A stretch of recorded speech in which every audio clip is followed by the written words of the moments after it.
Kelas 10 Kurikulum Merdeka, kita masuk pada halaman 114, yaitu mari membandingkan. Apa yang dibandingkan? Yaitu membandingkan teks ekspositori 1 dan 2 dengan melengkapi tabel.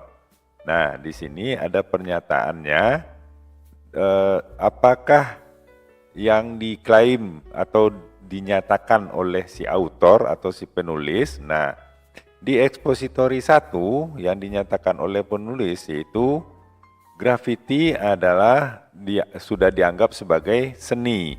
Tetapi di ekspositori 2, grafiti itu selalu sebagai vandalisme atau pengrusak. Nah, kemudian nomor 2, apa alasan yang digunakan oleh si penulis untuk mendukung klaimnya itu atau pendapatnya itu. Nah, untuk ini teks pertama, grafiti membolehkan atau menyediakan ke publik untuk bisa melihat sesuatu yang mereka mungkin belum lihat sebelumnya. Kemudian ada lagi pernyataannya, grafiti itu memiliki kekuatan untuk mempengaruhi orang secara positif. Dan pernyataan alasannya yang ketiga adalah grafiti itu adalah sebuah seni karena unik grafiti itu unik. Kemudian pada teks kedua pernyataannya adalah grafiti itu sesuatu yang disukai oleh orang jika orang itu masih kekanak-kanakan.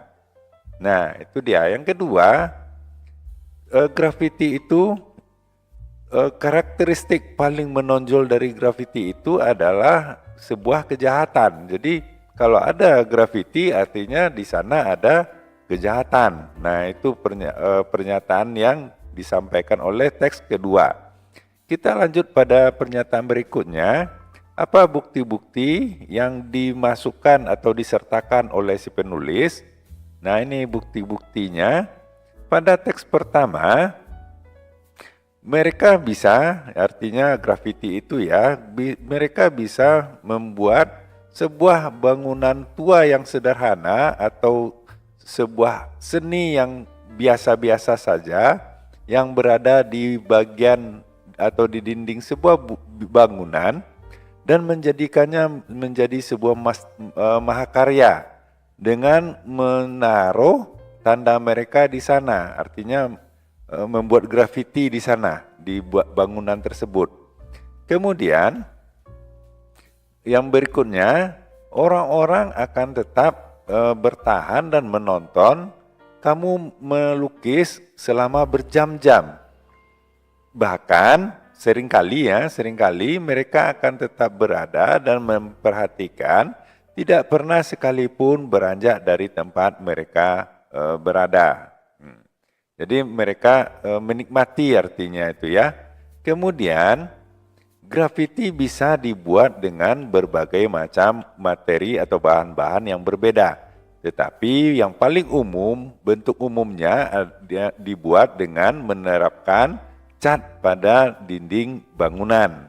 Nah, itu untuk pernyataan yang teks pertama. Kemudian pada teks kedua menyatakan bukti bahwa tidak ada institusi yang menyukai grafiti di akhir-akhir ini, seperti ya museum seni kontemporer di Los Angeles atau museum kota di New York, ya akan membolehkan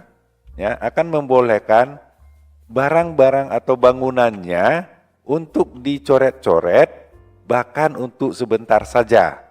Nah, itu buktinya. Kemudian grafiti itu dilakukan tanpa izin oleh dari orang yang punya barang bangunannya. Nah, itu dalam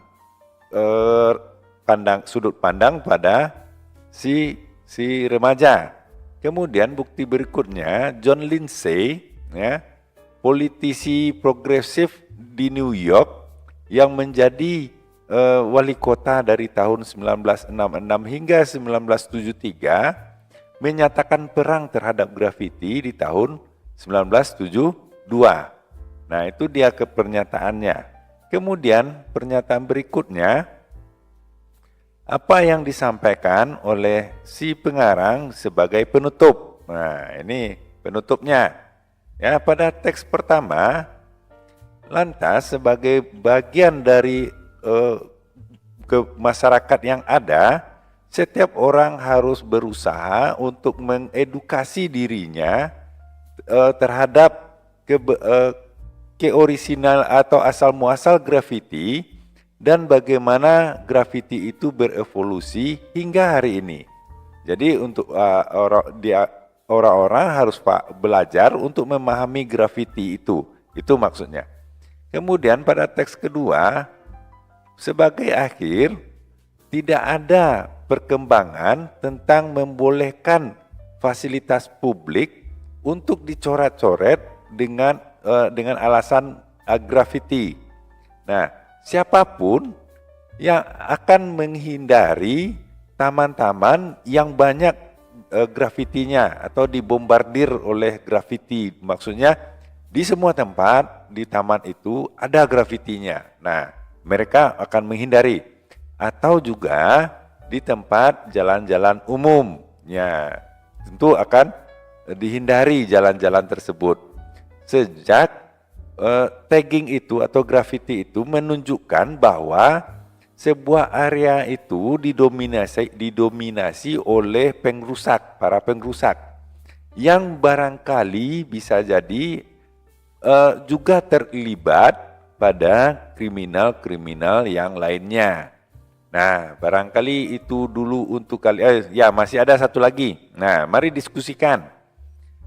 Sekarang dalam kelompok diskusikan bagaimana kedua teks susunan bagaimana teks eksposisi tersebut menyusun ide-ide mereka untuk mencapai tujuannya. Nah, itu kamu diskusikan bagaimana kedua teks tersebut, susunan strukturnya itu gimana. Jadi ada alasan, nah kan kelihatan itu ada pembuka, ada alasannya, dan terus ada bukti-bukti, dan terakhir ada penutupnya, closing statementnya. Nah, barangkali itu dulu untuk kali ini. Jangan lupa subscribe dan like videonya, mudah-mudahan bermanfaat. Sampai jumpa.